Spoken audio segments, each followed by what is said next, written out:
Plan will do. The infrastructure bill will put in motion the union workers on the job installing national network of hundreds of thousands of charging stations along our roads and highways and communities, over 500,000 of them. And by the way, parenthetically, when you build a charging station, it's like back in the day when my grandpa worked for the American Oil Company back in the turn of in the 1920 in that area. They went from state to state convincing people that they allow them to put 20,000 gallons of gasoline under the ground. They didn't want them around. But guess what happened? Everything builds up around them. You put these charging stations along there, how are you going to see a significant economic development go well beyond the charging station? That's definitely the last time we're going to let Joe Biden do our intro. Amen to that.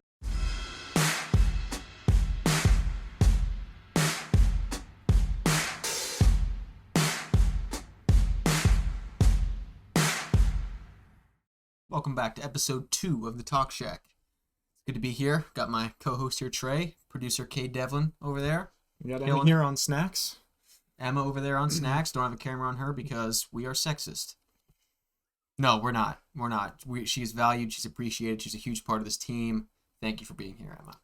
If any of that sounds familiar, yes, she did take Trevor's position. She definitely took Trevor's position. And she's doing a way better job. I saw Trevor liked one of the Instagram notifications the other day, so you better watch the episode. But, down to business. I don't know about you guys, I don't know about you, but I thought the world was ending. I mean, I got out my Bible, went to Revelation, and I was like praying. I was like, God, if this is the end, show me. And I found out there was nothing in Revelation, and, it was just a big misunderstanding. Sure felt like it, though. Yeah, and everything turned out to be okay now. Everything's back to normal, sort of. But yeah, today we're going to talk about Facebook. Yeah. And take it away. I was about to say, if you don't know what he's talking about, Facebook, Instagram, and WhatsApp all went down for hours Monday in the wake of the Facebook whistleblower's interview on 60 Minutes the night before. What was that? I don't know what that was, but anyways. You think it was God? Didn't sound like God. You don't think God would say, blow my whistle? Probably not. Yeah. God's got a great voice, though. yeah, he does. I bet he does. If God did release a soundtrack or something, it probably would be. We wouldn't be able to handle it. Back-to-back World War chants, baby. All right. Imagine we're showing off merch now. This isn't even merch. Yeah, it's not our merch, but it's a cool shirt. All right, we're going to talk about Facebook going down. We're going to talk about the whistleblower. I'm just going to give some background on the whistleblower. The Facebook whistleblower, my bad, made claims that Facebook and its lack of censorship basically acted as a catalyst for the January 6th insurrection. Pretty much when I heard her say insurrection, I was like, I turned it off because she's a moron. The more I listen to her, the more I'm just like, all right, I just want to claw my eyes out, stick screwdrivers in my ears. Like, that's what I want to do the more I hear this girl talk. And I think you could just turn off the TV. But that's probably better. Honestly, that's probably better. But, I mean, considering the protesters were practically escorted into the Capitol, I like to call it the January 6th Invitational. Yeah. Continuation of the Summer of Love. Summer of Love. Yeah. You can have Christmas in July. You can have the Summer of Love in January. Oh, preach it. Mm. Are we supporting terrorists by saying that? Were they labeled as terrorists officially? I know, some crybaby liberals were like, "Oh, they're terrorists." I mean, they all got arrested, or most of them anyway. So, I wouldn't support them too much. Whatever.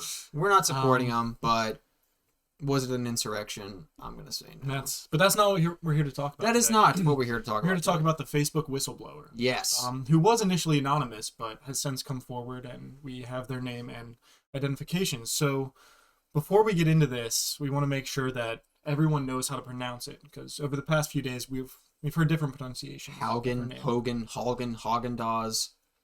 Cade, how about you just anything you can think of? Yeah, Cade, show us how to pronounce her name. We are looking at how to pronounce this name. How do you say it correctly?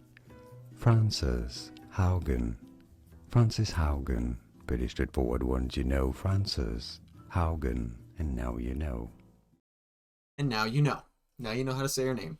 Yep. Frances Haugen. Yeah. Haugen. The The Facebook whistleblower Frances Haugen has a record of donations to far-left Democrats and a history of raising issues about purported bias while at previous employers, a Daily Wire review found. We used Daily Wire as a source for this because they had a really good article about it. She is working with Democrat operatives to roll out her complaint and has the same lawyers as the anonymous Ukraine whistleblower whose allegations led to Donald Trump's impeachment, but who reportedly turned out to be the then Vice President Joe Biden's top advisor on the country. Yeah, I think that's an important thing to point out, that this isn't like some bombshell thing she's coming for. Like, she's done this before. Mm-hmm. So anything With she every says, company she's ever worked with. I would take with a grain of salt, Yes. you know, not to just instantly discount everything she said, but she does have a history of working at all these different organizations and then coming forward with one complaint or another. It's amazing she still gets hired. Yeah, exactly. And we'll go into in a previous role at Pinterest, Haugen was behind a recent change to give users the option to filter searches to specific skin tones. At Gigster, which I didn't know what Gigster was, but apparently I've never heard of that before. Yeah, I never heard of that either. She gave a talk. Is that like Napster? Napster? It's a little different. Yeah, Probably I don't know, but she gave a talk on how if we don't, this is quotes, if we don't build with an eye towards inclusion, we can end up enshrining bias, end quotes. Interesting. In 2015, she complained that Google, she got a job at Google, which is kind of cool, actually. I mean, yeah, for a moron, she's had some pretty high-level positions. Yes. She complained that Google was not inclusive enough of women, saying, I didn't realize the way I had been worn down by being a woman in tech. The last team I was on at Google, it had a transsexual engineering director, and as a result, we had more transsexual women than CIS women on our team, which also says something sad about the number of women in tech.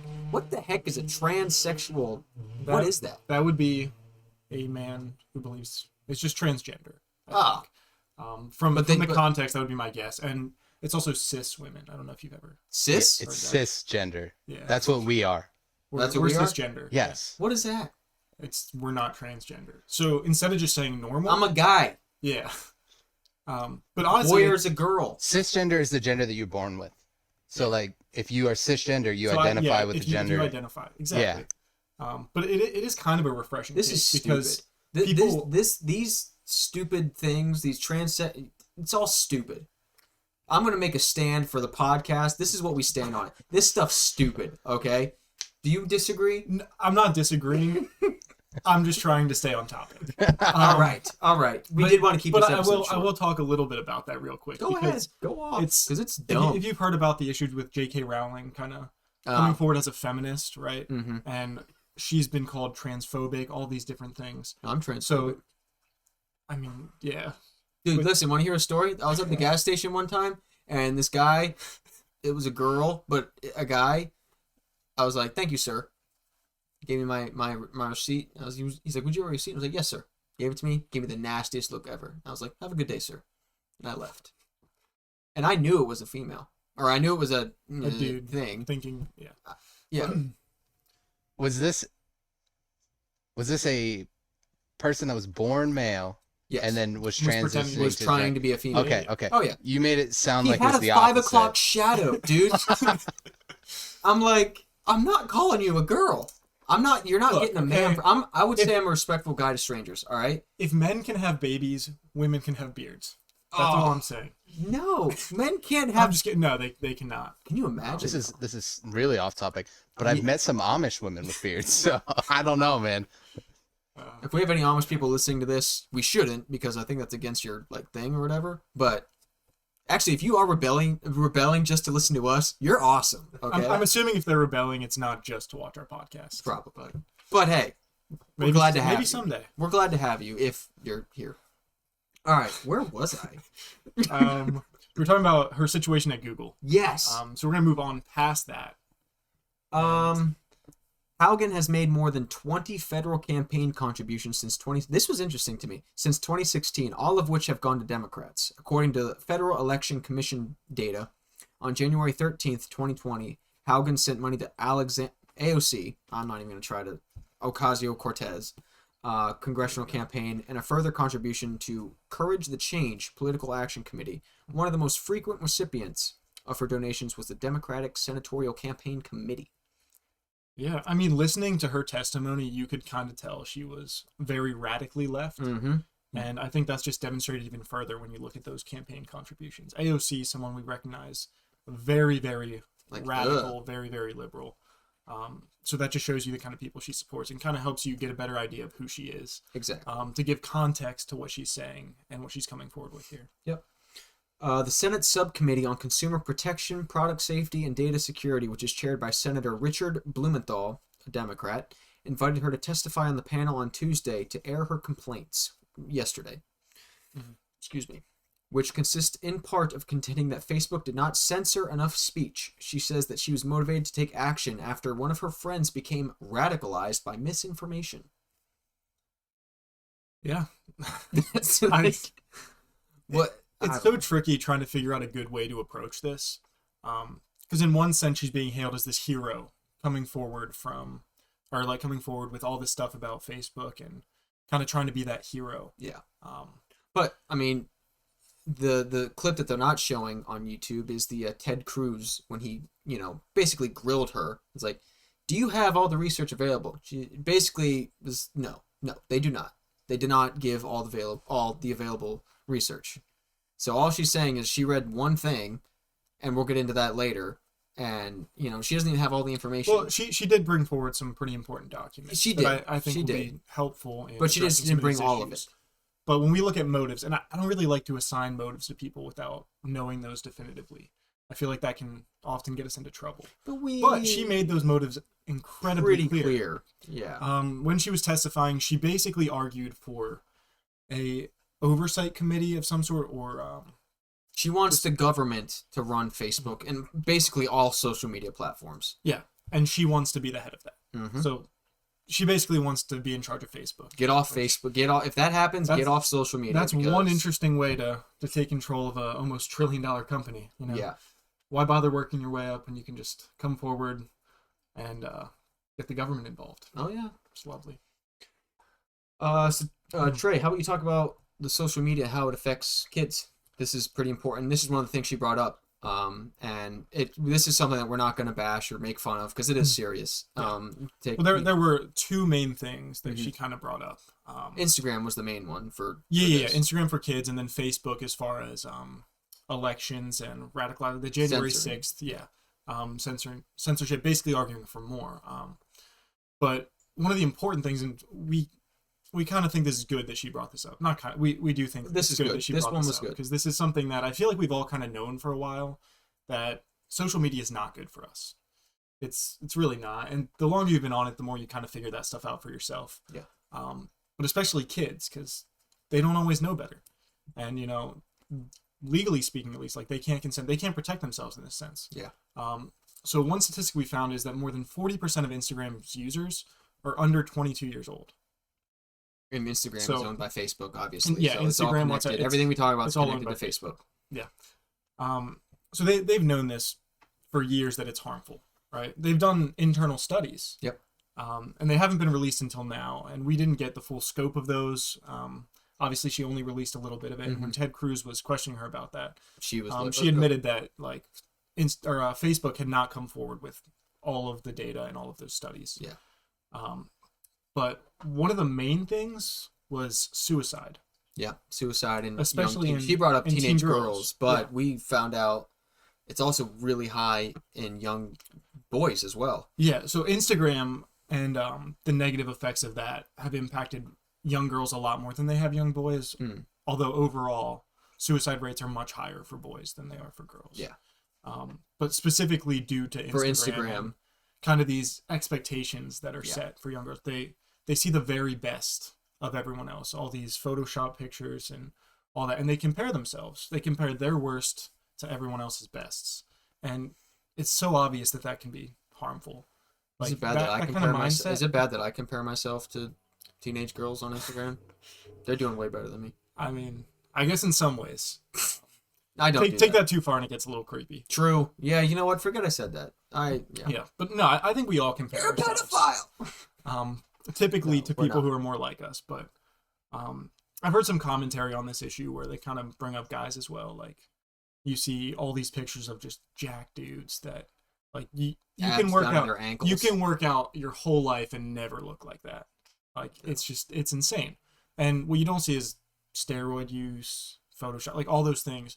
It's unrealistic. Yeah. And when that unrealistic view of the world and of what we should be informs.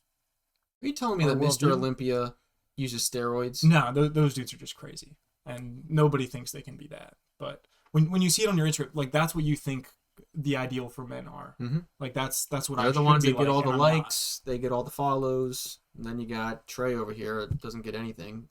It's really hard on him. Really, if you guys follow us, go follow Trey. He needs more followers. Actually, I think you have more than me. I don't know. I only have followers because I follow everyone else back. So it's like, yeah. I don't. The ratio's not great. It doesn't matter. That's okay. I don't let Instagram run my life. Okay, do you have 1,000 followers yet? Talk Shack is almost there. Talk Shack has more than all of us. Oh yeah. I think I've lost a lot of followers. I don't know. In high school, I had a bunch. No longer as much, but I really don't care. It's a really sad story. I don't post a lot on Instagram. I don't post mostly stories and stuff like that. What I find myself comparing myself to is the teenage girls that are posting like, oh, how amazing, relationships are. They fancy dinner or whatever. Maybe it's just girls that are like, hey, I get to make all this money by doing nothing. Yeah, exactly. This is fun. Yeah, exactly. It's tough. Makes me want to get a TikTok. We should get a TikTok. No. No, we want to hear from the viewers. Tell us if you I don't care what you guys think. We're not getting a TikTok. We're definitely getting a TikTok. What I think is tough too, is I compare myself to musicians who are out touring. I'm not touring. I compare myself. Used to be in a band actually when we were in high school. He was in a what was the band called? We're not going to go there. We're not going to talk about the band. But he's a very talented. Plug the band. He's a very talented not musician. Plugging the band. All right, don't plug the band. Fantastic they had a drummer, falling plays out. guitar. Kate got sing replaced. A little bit too. They brought in some teenage girl. No. Kate will be touring soon enough, but for now we're lucky to have him here with us. Oh yeah, helping run the show. Yep. So, I don't even know where we're at. That got a little off we topic, were like, we're gonna make this episode short and to the point. It's a serious issue. It is. I think those are important things to talk about. So we did have some stats about. Yeah, we can go through the stats. This is good. Just kind of over the last. Good. It's actually really bad. Yeah, it's over the past 10 years, and kind of for different age demographics. So you look at less than 15 years old, and the rate's doubled in the last 10 years, which that's not good. Is crazy. Yeah, and for 15 to 24, which is another group that's on Instagram a lot, like 15-year-olds, 24-year-olds. Yeah, 15 to 24. And that's gone up not near as much, but still like a 30% increase over 10 years, which that's a lot. Huge. And I mean, this story, the Facebook whistleblower coming forward, kind of talks about how it's Instagram's fault. And well, she's blaming Facebook. She's blaming Facebook for Instagram. Yeah, so I guess we should just talk about it as Facebook as the parent company because they're making all of those decisions. We tend to view them as separate entities, but they're not. It all falls it's all on Facebook. But yeah, like suicide, it's a real issue, especially as it relates to Instagram. It's the 10th leading cause of death in the U.S.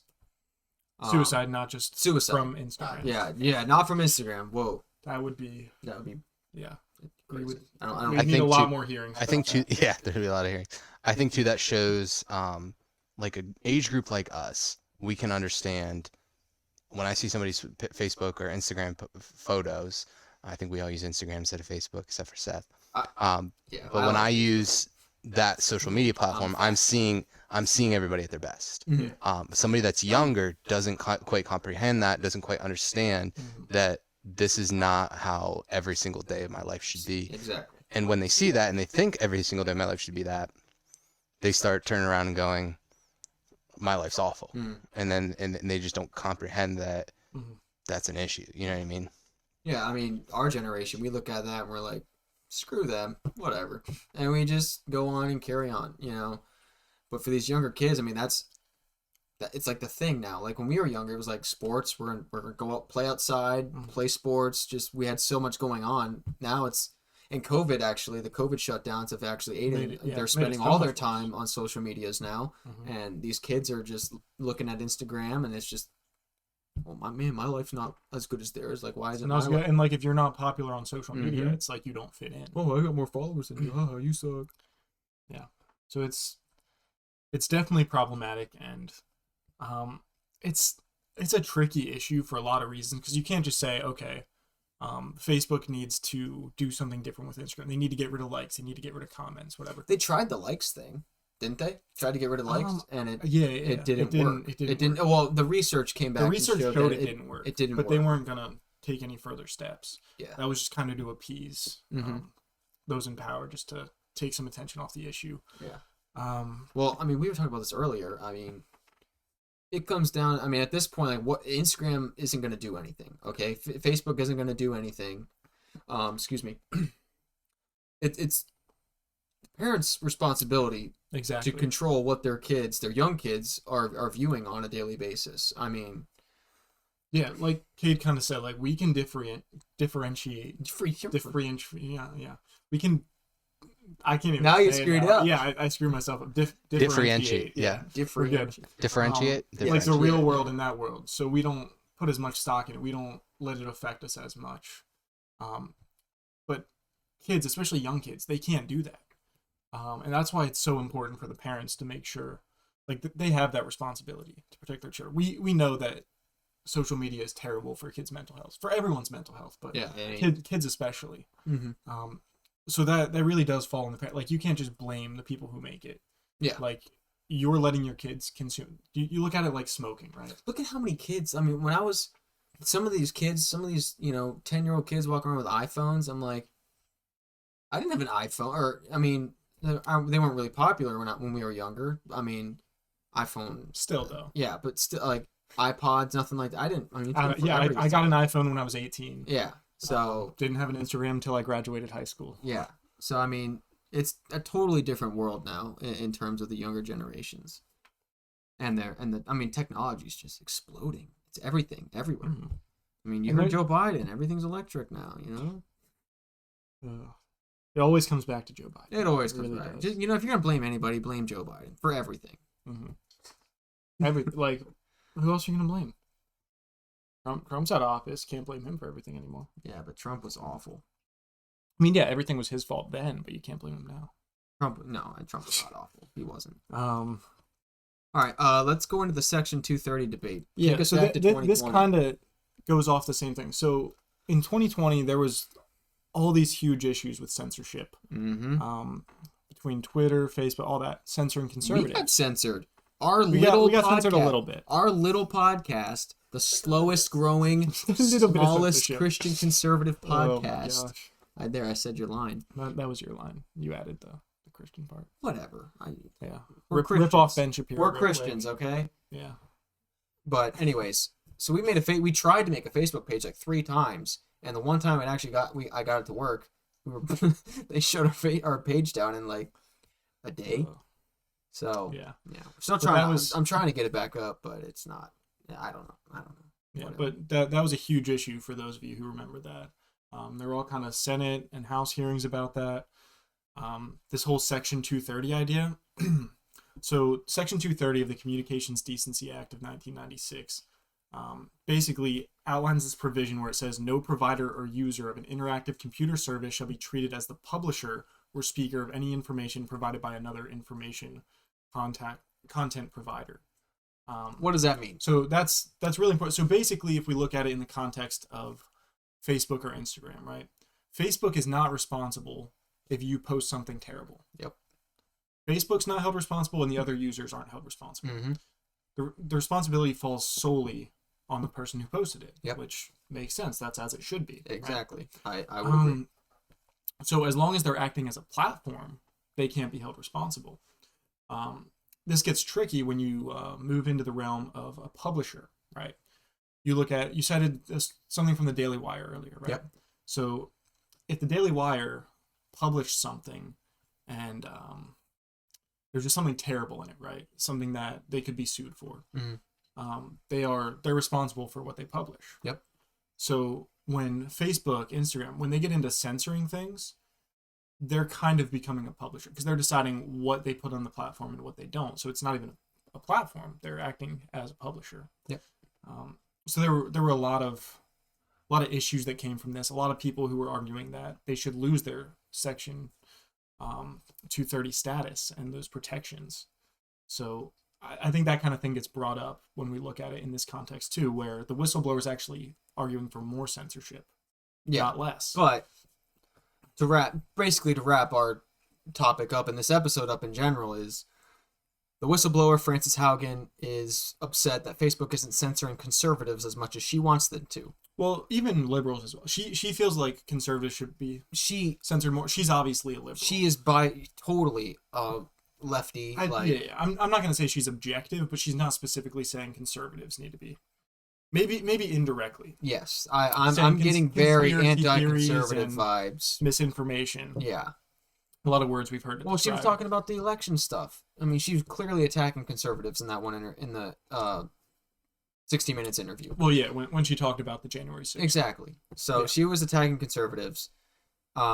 I personally won't be surprised if she gets used to enact legislation for the government to be in complete control of all social media. That's the goal here. And that's the goal, and we need to be conscious of that, and we need to be looking out for that, and just, if that does happen, I mean, I think the move is to get off social media. I mean, the government's growing tremendously, and everything we kind of see as far as legislation when we look at that big bill, it's just bringing more things under government control. Yeah. And big tech is something that is definitely problematic. It needs to be addressed. Mm-hmm.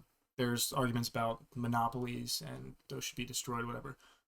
But the government can only have so much power. Yeah. And we're moving in the direction where it's just more and more. Mm-hmm. And I think COVID's played a big role in that. I think all these other things that have resulted from it have also played into it. But I think you make a great point in saying, like, this is kind of what you should draw from it. Yeah. Like, the government, if you listen to that hearing, like, the government is most trying of to you take won't, control. which is why we made this episode, so you don't have to. It's a long hearing. Yeah. It's not really worth listening to the whole thing, but if you can kind of pick the most important things, I think those are especially relevant. Yeah. This episode was for people that don't want to listen to the whole thing, don't really want to do a whole lot of research, because it was kind of tricky to find all the statistics and facts that we wanted to, but I mean, we found enough to make an episode, and now you guys know what we know, and just want to make it easier on you guys to kind of, get a sense of what's going on in society today. You want to say something? Yeah. So, quick, Trey and I took an international studies class for business, and one of the books that we read talked about the inception of Facebook. Great movie. Inception, not the inception of Facebook. And in that book we read, it was talking about Facebook and why they were banned from China, because there wasn't enough censorship, rather. So ever since then, they have been trying to get back into China, and we've seen that as they grow and more censorship, and X, Y, or Z, whatever it may be. I wish we had the book to quote, and we might quote it and put it in the bottom of the YouTube link or whatever. See if we can find it for them. But basically, started off as something that was there in China. It blew up, and then the Chinese people used it against the government. The government said, enough of that. We're moving on. We're getting rid of this. And since then, they've been fighting very much to get back into China. China's a big market. Oh, yeah. Billions of people. Oh, yeah. And you've kind of noticed, if you look at the stats, like the users all across the world, it's kind of plateaued. Yeah. Like they have 3.5 billion users or whatever it is across all platforms. They're globally huge. It is. It's insane. But they've kind of used up that market. Capped. Yeah. Exactly. So they're looking to get into China obviously makes a lot of sense as far as a business, but you can definitely credit some of their actions, some of those steps they've taken as far as censorship, to potentially being because they're trying to get back in that Chinese market. So I mean, if the government, and if the government does end up taking over control of Facebook, Instagram, Twitter, all of these social media feeds, I think that'll be a very dark day. We will become China at that point. The government will be controlling what we see, what we hear. Every part of our lives that we see on the media will be controlled by the government, and that's a terrifying thought. And I could see that leading into China, them reopening in the Chinese market. Oh, for sure. Like the Chinese marketplace. It's scary. Yeah, Biden does all his talk about, oh, China's our adversary, but are they really? That's another. I mean, video. they definitely are. But Maybe not they to Joe are, Biden. but maybe not to Joe Biden. We'll get into that in another episode, maybe. Yeah. But I mean, you got any points? Any closing no, thoughts? just another reminder. Check out our YouTube video. Oh yeah. We're also grateful for our listeners on other platforms, but we're really trying to build that YouTube presence. We got a lot of good stuff with the video that you're missing out on. Video, green screen, cameras. There'll be video for every episode we do. Especially if we have a guest on. I know we're working on a special guest episode coming up here in the near future, hopefully, if all works out. So YouTube's kind of becoming our main focus right now. A lot of cool stuff going on for that. So you guys have been watching it. We've been following the views and stuff. It's been great. Yeah. Please like, comment. Yep. Especially the likes and like more than the comment helps us kind of get out there and get more views and stuff, and kind of just helps us grow. So, but again, yeah, we want to hear from you guys. We want to hear what you guys want to hear from us, really. So that kind of helps us with choosing what we do for our different episodes, and yeah. Hey guys, thanks for watching. We'll see you in the next one.